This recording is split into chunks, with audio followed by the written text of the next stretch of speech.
Hey everybody, Lois Bromfield, comedian here, and I should be famous from listening to Tommy's Throwback, Kovac on the Splat back.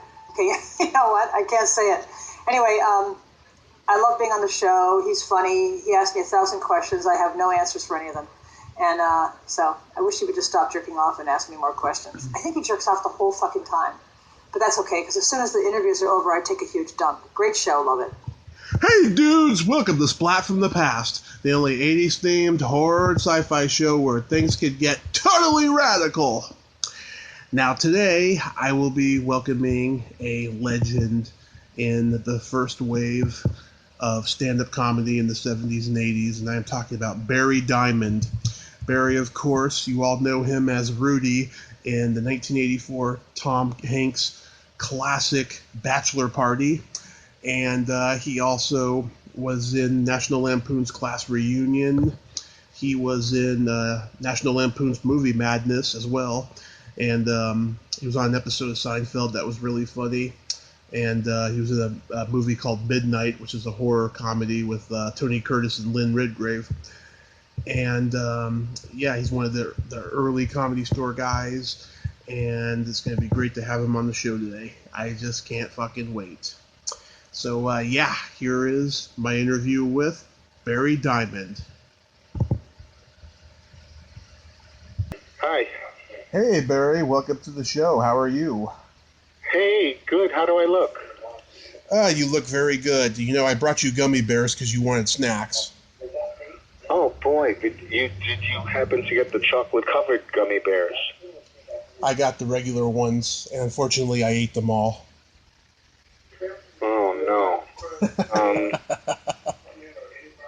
Is it too late for you to get me some chocolate-covered gummy bears? Because those are my favorite. I looked those up, Barry. They don't exist. Yes, they do. Oh, yes, they do. This is such a great honor. Thank you for taking the time today. Well, as long as the check clears, we should be good. I work for tips, by the way. So going back in time, did you gravitate toward comedy early on in your childhood? The pre-childhood. Bill, turn that down a little bit.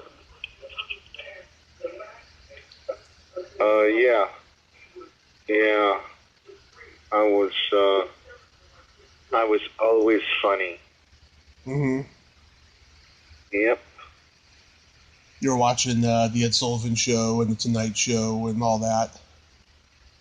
Oh, yeah. And also I spent the summers in the Catskill Mountains. And I saw every great comedian who ever lived back then.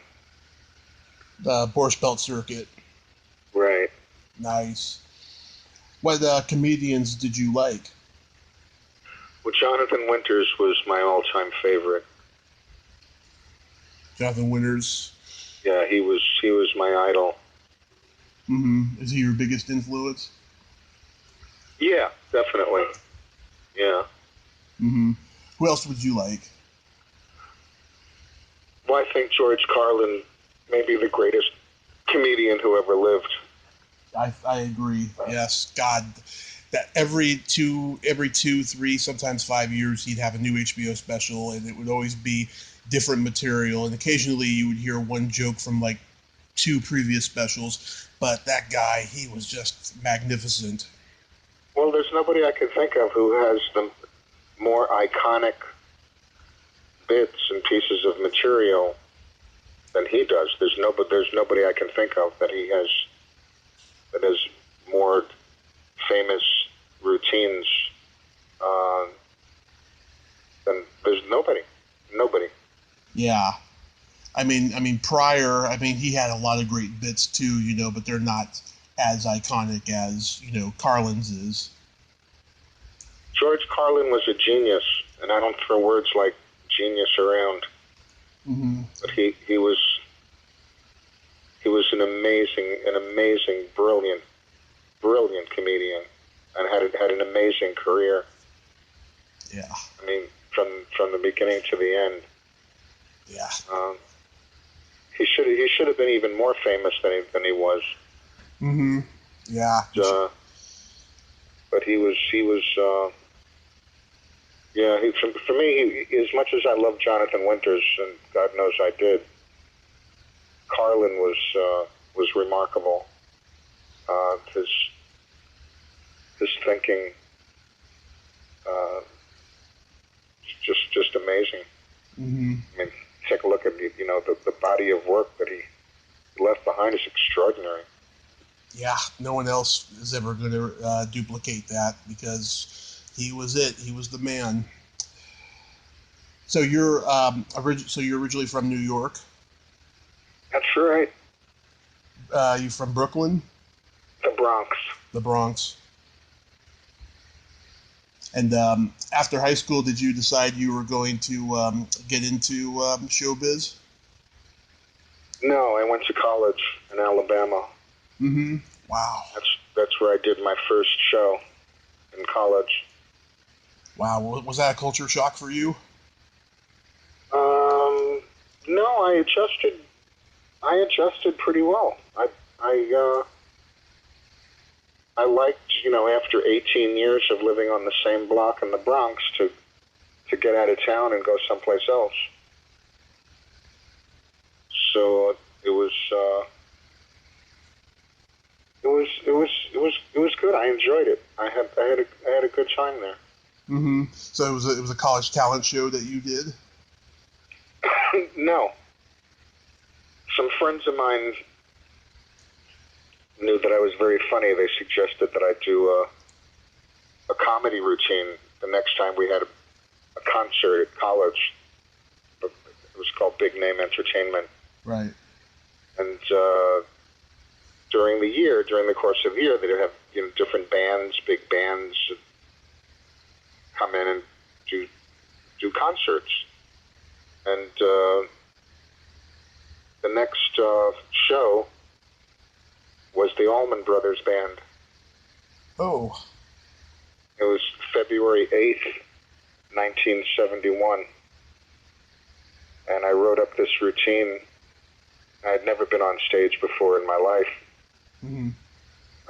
I've been doing stand-up comedy anyway. Yeah. And I wrote this routine, and I went over to the student government office the day of the concert, and I asked them for their permission to do a set when the Allman Brothers take a break. Mm-hmm. And they said, it's not up to us, it's up to the Allman Brothers. We don't have anything to do with their show. That's how naive and stupid I was. So I said, well, where are they? And they said, they're in the gym setting up. And I went over to the gym, and the Allman Brothers and the roadies were setting up the stage for the show that night. Mm-hmm. And I went over to Dwayne Allman, and I said, my name is Barry Diamond. I go to school here, and I'm a comedian from New York. I do stand-up comedy. I said, I was wondering, would it be okay if I did a comedy set, when you guys take a break? And he said, well, we don't take a break. And I said, well, would you? And what was his response? Well, he paused for a moment, because I think he was surprised to hear me ask the Allman Brothers Band to take a break. And he turns around to the guys in the band, and he says, this guy's a comedian. He goes to school here. He wants to do a comedy routine. He wants to know if we'll take a break. He said, you guys want to take a break? And they all kind of stopped and looked around at each other. and they said, yeah, okay. And February 8th, 1971, they were arguably one of the hottest bands in the United States. And the gym was absolutely packed. There was like 3,000 people there. Charlie, sit! And I go backstage. I put on a suit and tie because I thought, that's the way comedians presented themselves, in a suit and tie. Right. This is 1971, in the middle of the whole hippie era, the height of the hippie era, and everybody's trashed and high and drinking Boone's Farm wine, smoking pot, taking acid. Everybody in the audience was just totally trashed. Right. And loving the show. So I was completely a fish out of water. And I'm backstage, and the band is in the middle of a 16-minute version of Whip and Post. And the stage manager says, "What are you doing back here?"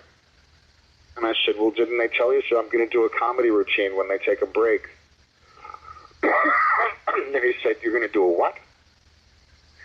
I said, "I'm going to go out and I'm going to do a comedy routine. They're going to take a break. And I need you to give me an introduction." He says, "Wait a minute." He says, "You're going to do a what?" I said, "I'm going to do a comedy routine." He says, "Are you serious?" I said, "Yeah." He says, "You're going to go out there when they take a break and you're going to do a comedy routine to these people?" I said, "Yeah." He said, you really are a comedian, aren't you? And I said, "Listen, I need you to give me an introduction. I need you to give me a proper introduction." He said, "What do you want me to say?" I said, "Well, tell him I just did the Tonight Show." He said, "You just did the Tonight Show?" I said, "No, I didn't just do the Tonight Show." I said, "Do these people look like they watch the Tonight Show?" I said, "They don't know if I did the Tonight Show or not, but tell them that I did." He says, "But you didn't." I said, "Yeah, I understand that. What difference does it make to you? Just go out, and when they leave, and introduce me, tell them that we have a special guest, recently did the Tonight Show. Please welcome comedian Barry Diamond." Yeah. So sure enough, at the end of the 16-minute version of Whip and Post, the audience is in a euphoric frenzy, and all of a sudden the band leaves the stage, and the house lights come up, and this guy is introducing a comedian from New York in Alabama. And I went out there, and my first joke was, "How many of you have ever stolen shit from Piggly Wiggly? Who here has ever stolen from Piggly Wiggly?"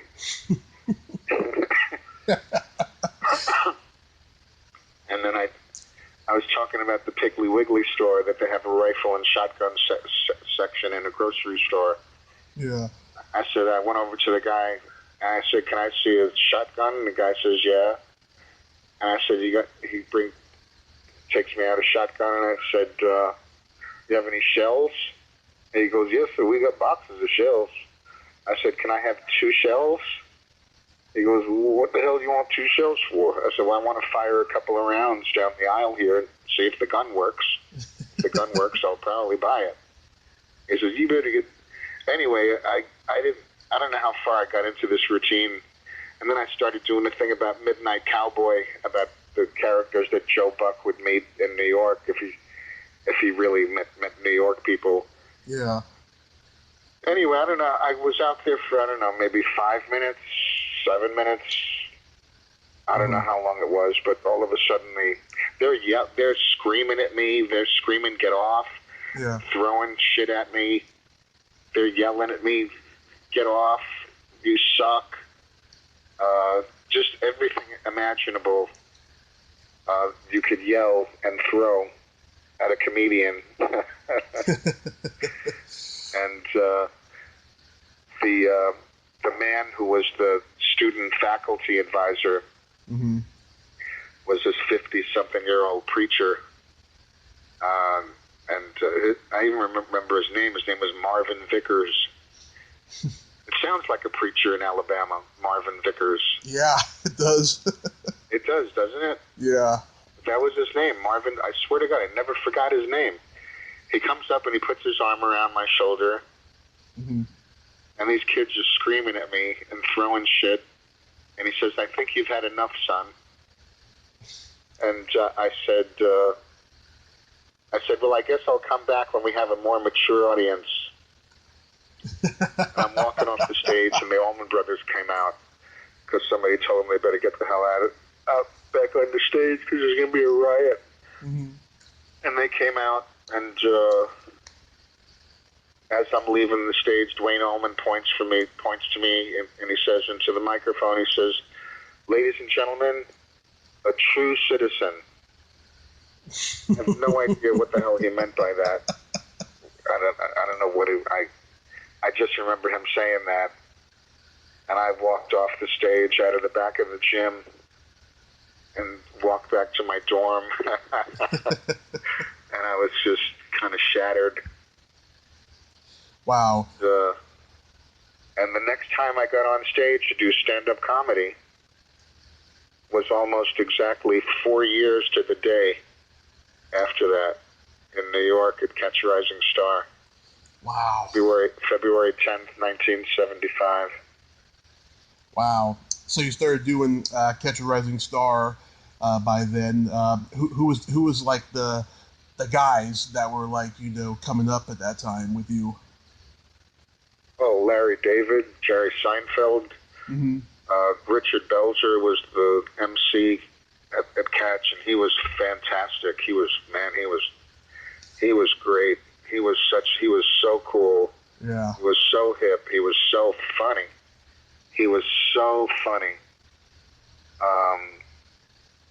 Paul Reiser, Elaine Boozler, Gilbert Gottfried. Jesus. Melanie Chardoff. Yeah, Melanie Chardoff. Yeah. Yeah. Yeah. Yeah, I remember when she would come in and I would put her on. I would MC a lot at Catch in the Improv. Mm-hmm.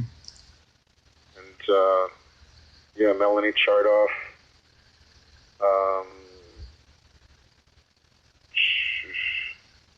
I remember when Robin Williams came in. Mm-hmm. The first time I ever saw Robin was in August of 1978. Wow, just before Mork and Mindy. Right, a month before Mork and Mindy aired.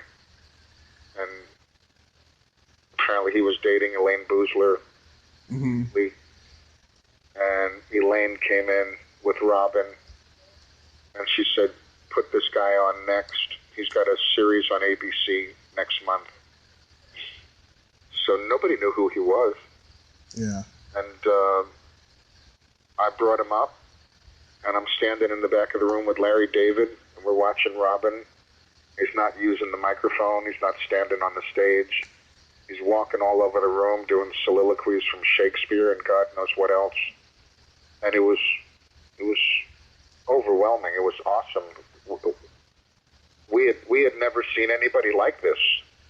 And Larry said to me, he says, "How come he doesn't use a microphone?" And I said, I don't think this guy needs a microphone. Yeah, he was just all over the place. Yeah, he was. Yeah, and the Improv was such a intimate room.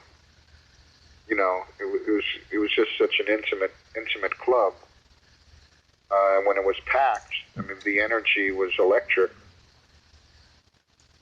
Mm-hmm. Great. It was a great place back in the day.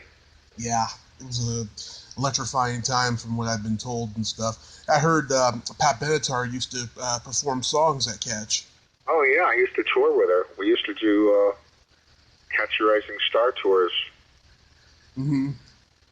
We would travel together and do gigs in different places. Yeah, Pat started at Catch.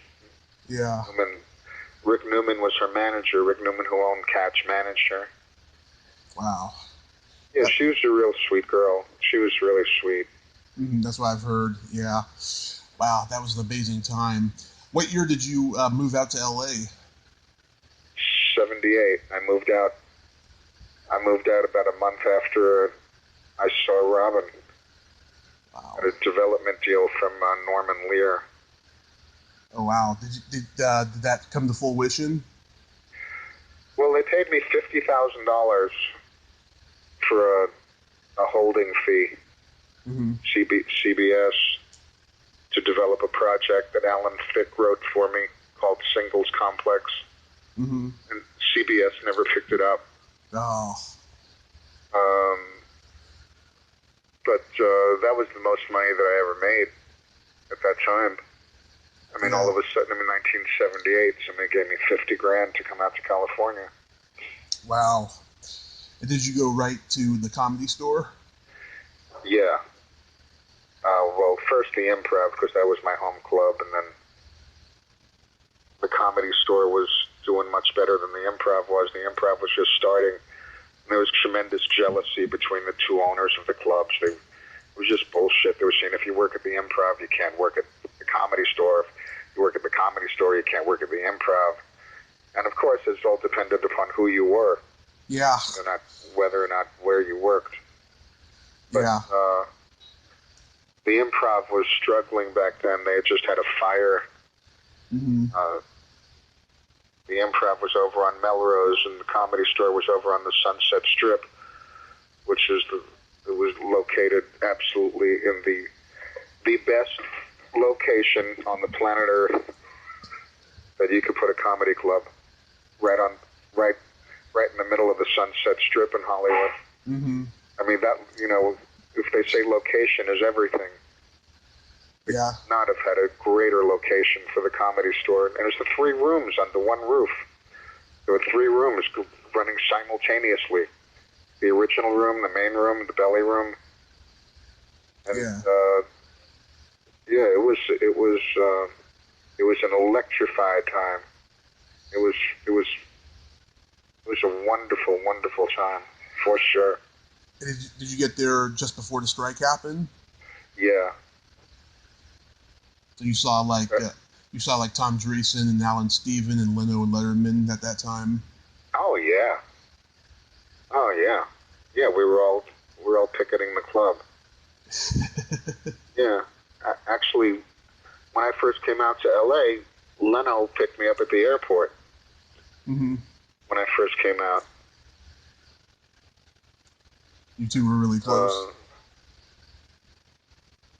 Yeah, I didn't know Letterman, and I met him after I got here. But Leno, I knew from New York. Mm-hmm. As a matter of fact, the first time I went to the World Trade Center, may it rest in peace, was with Jay Leno when they were shooting King Kong with Jessica Lange. Wow. I don't know, 77 or something like this? 76, 77? Yeah, I think it was 76. Yeah, it was like 2 o'clock in the morning, 3 o'clock in the morning. We're at the Improv, and Jay said, they got the gorilla laid out between the towers. They got this giant gorilla just laying there between the World Trade Center. He said, let's go downtown and see what it looks like. So we piled comedians into 2 taxis, about, 8 or 10 of us. And it's like the middle of the night, and we go down to the World Trade Center to see where they're shooting King Kong. And there's this giant gorilla laid out between the 2 towers, and a security guy walking around. And there's nobody there but a giant gorilla, security guy, and 10 comedians from the Improv. And it was a wonderful night. I never forgot it. And then we're walking around the World Trade Center. There's nobody there. We're underneath the biggest buildings in the entire world. And there's a gorilla laid out between the two towers.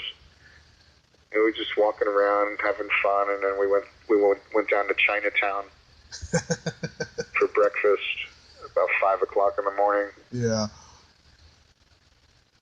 Wow. How long was it before Mitzi passed you? Oh, pretty quick. Pretty quick? Yeah, I think just about right away. She liked you. They told her, they said, this guy's from New York. If you were from New York and you're a comedian, it automatically gave you some prestige. Credibility, yeah. And credibility, yeah. So she liked you right away then? Yeah, they told her, they said, this guy's got a development deal with Norman Lear. She says, you got to put him on. Yeah, I got on there right away. Mm-hmm. Did you eventually get on the Tonight Show? Yeah. Hold on a minute. Okay. Where are you going? I'm tired, Barry. I'm going to go take a nap. Okay. We'll watch Grant tomorrow, if that's okay with you. Okay. Okay, Dale, thanks. See you later. Okay, where were we? Oh, the Tonight Show. Oh, yeah. Yeah, I did the Tonight Show twice. The second time I did it wasn't as strong as the first time. Mm-hmm. But did Johnny call you to the desk? No. Oh. No, if he would have called me to the desk, I wouldn't be talking to you. True. He didn't call Jeff Martyr to the desk and stuff, and I've been reaching out to him lately. Yeah. Oh, man. Miles Copeland got you signed to IRS Records, and you recorded the album Fighter Pilot. Yeah, he was my manager. Mm-hmm. And he was also the Police's manager, right? Right. I traveled a lot with the Police. Oh, was it on the Synchronicity tour? Yes. Was there a lot of tension? I never really saw any, any fighting. I mean, there's only 3 guys in the band, but I mean, there was jealousy because, they wanted to have their songs recorded, and Sting wrote the best songs. Yeah. So there was some jealousy, and but I never really saw anything. Oh, that's good. Yeah, because I heard it was pretty ugly on that tour, in terms of jealousy and all that stuff. But yeah, it was great to travel on their private jets, and they would do a gig somewhere. As soon as the last song was over, they would bolt right out of backstage. The limos are all lined up. Just jump in the limo. The first one out of the stadium. Go right to the airport. And I remember we were flying over San Diego. I forgot where the gig was. Maybe Qualcomm Stadium or something like that. right. And we're flying out back to LA, and you could see the people leaving the stadium, the thousands of people leaving the stadium, and me and the band are already up in the air flying back to LA. Yeah, it was great. It was a great time. Yeah. Did you get your own HBO or Showtime special? No, I never got. No, I did a series with Robert Townsend on HBO. Oh yeah, the Robert Townsend Downtown Express, was it called? The Partners in Crime. Partners in Crime, yeah. Now, with your acting roles, I remember you were on Different Strokes.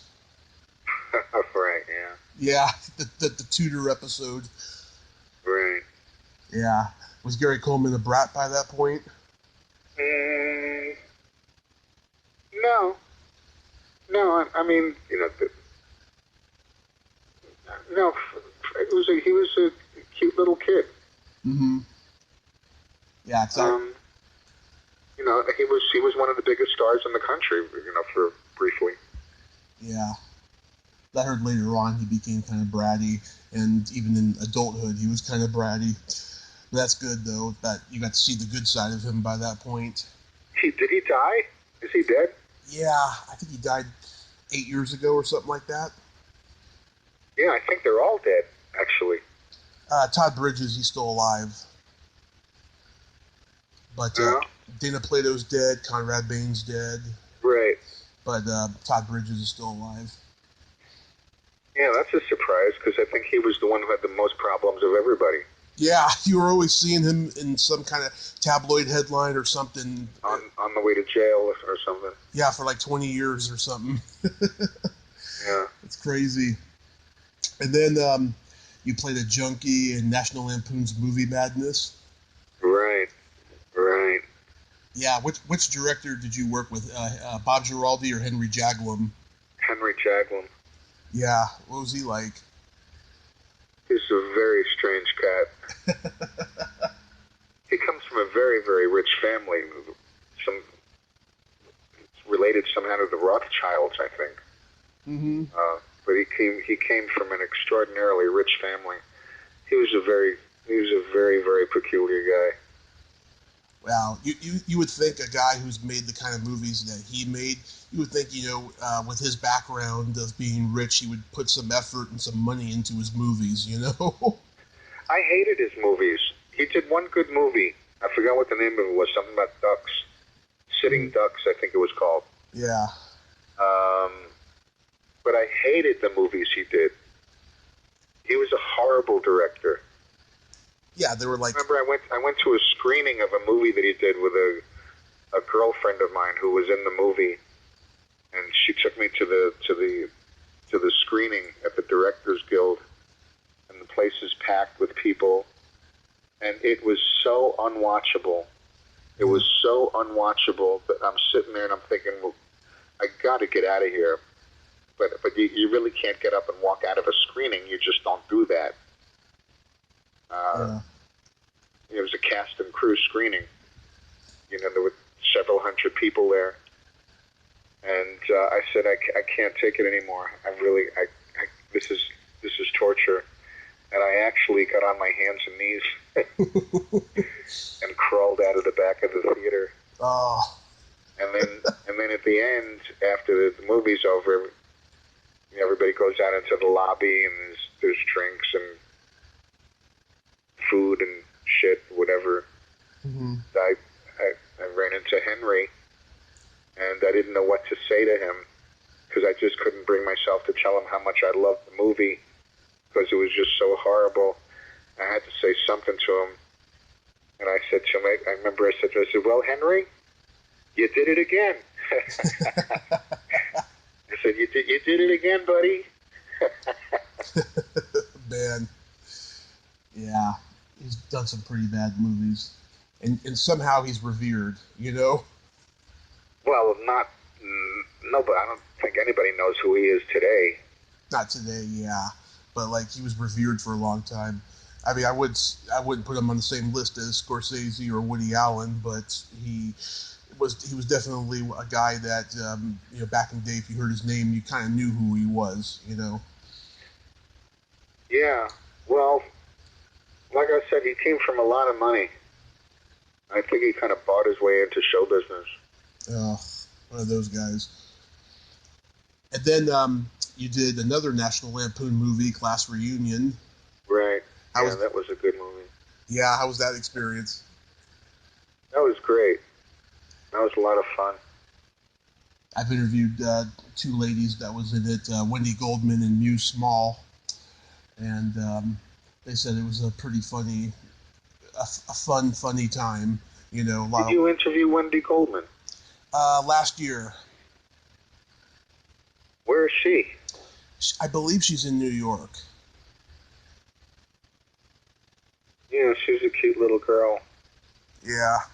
I believe she's had some health issues and what have you, but yeah, she's in New York and she's doing really good. I'm glad to hear that. She's a sweet lady, yeah. Yeah, she was a very sweet girl. Mm-hmm. And she wrote that play, Casual Sex. Oh, that's right, yeah. Yeah, her and her... She did some stuff with the National Lampoon, I think. Yeah, she was at Second City, National Lampoon, the Groundlings, all the best comedy groups that she's been in, and she's one of the few out there who got to be in all of those too. Then there comes the immortal classic Bachelor Party. Yeah. Yeah. How did you get cast as Rudy? They had recast the movie. Mm-hmm. Paul Reiser originally had the role that Tom Hanks had. Huh. And this guy, Andy Bumatai, this Hawaiian comedian, Mm-hmm. who was hugely popular in Hawaii, had my role. Mm-hmm. And it just was not working. So they stopped production, and they recast Andy Bumatai with me, and they recast Reiser with Tom Hanks. Mm-hmm. I think there was I think Tawny Katane was not the original. I don't think she was the original Girl. female lead. Mm-hmm. I think it was somebody else. I'm not sure. But I know that Reiser originally had the part before Tom Hanks did. Huh. That's interesting. Yeah. And you had worked with Tom Hanks before on Bosom Buddies. Right. Yeah. Yeah, I was good friends with Tom Hanks because my best friend was the producer of Bosom Buddies. He was the producer, creator, writer, director, Chris Thompson. Mm-hmm. And Chris actually discovered Tom Hanks because he gave Tom Hanks his first break on television. I used to hang out on the set, pretty much every week. I actually did the warm-ups for the show, and then Chris cast me in the show in one of the episodes. Mm-hmm. But I remember me and Tom Hanks went to see Bruce Springsteen a couple of times at the Coliseum, Mm-hmm. because he and I were both big Springsteen fans. And he actually lived next door to him for a little while, or his family at least, in the Bay Area. Who did? Tom Hanks. Live next to who? Next to Bruce Springsteen's family. Oh, really? I didn't know that. Yeah. After he graduated high school, Bruce Springsteen graduated high school, his family moved to the Bay Area, and the family lived next door to Tom Hanks's family for a while. And then they moved to my part of town, San Mateo, and my dad actually went to high school with his sister Pamela. Oh, no kidding. Yeah. And I got in touch with Pamela about 2 years ago, and she said, "Tell your dad I said hi. He was one of the nicest guys I knew when I was living in San Mateo." And I was like, awesome, I will. I sure will. And he was very happy to hear that. Where are you now? I'm in Redding, California. Okay, so that's up north also, right? It's up north, yeah. It's about 7 to 8 hours away from LA, 3.5 hours from San Francisco, and 2.5 hours from Sacramento. So just like right here in the middle. Well, you're north of San Francisco, right? Yes. Yeah, right. Yes. What was Neil Israel like as a director?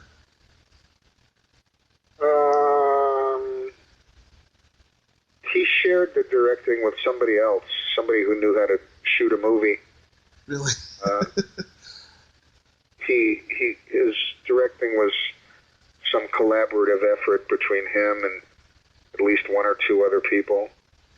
Mm-hmm. I didn't know that. Yeah. My favorite out of the group of guys in the movie is Gary Grossman. He's so damn funny. Yeah. He falls in love with a transgender or something, right? Right. It's hilarious. Yeah. There's a lot of fun to make, that's for sure. Yeah. What was that donkey really snorting? I don't know, but he almost died. They shot him up with some tranquilizer to get him to play dead.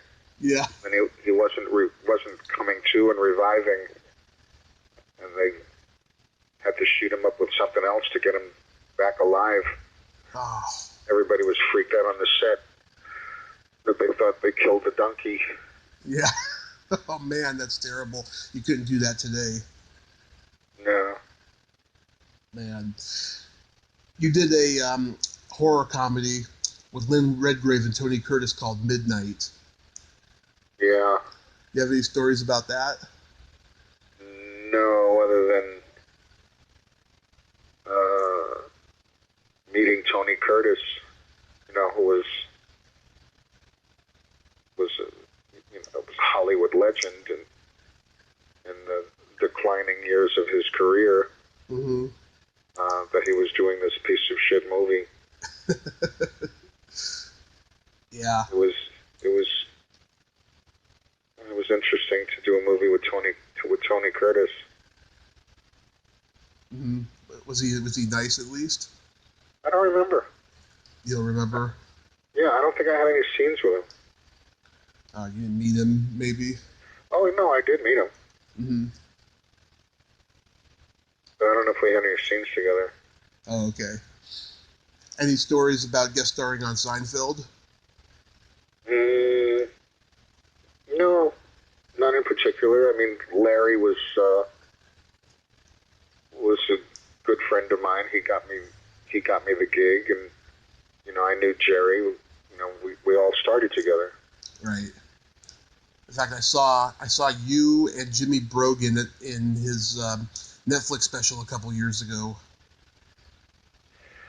In whose Netflix special? In Jerry Seinfeld's Netflix special. Oh, okay. You guys were like having a conversation, showing a stand up, and then they cut to like you three guys like sitting down in a restaurant or whatever talking, or a club or something. Yep. So when quarantine isn't going on, do you still do stand up? Yeah. When there's a place to do it, yeah. Mm-hmm. You ever go to the Laugh Factory? Yeah. Yeah. I heard Jamie, he lets a lot of the guys that were around, back in the day, perform there, whereas the Comedy Store, they're like, into who's hot and who's young and all that crap. I don't know. I haven't gotten involved in the politics of either of those two. Hold on a second. Okay.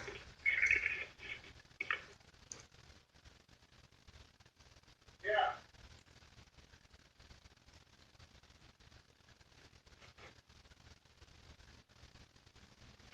Is it really?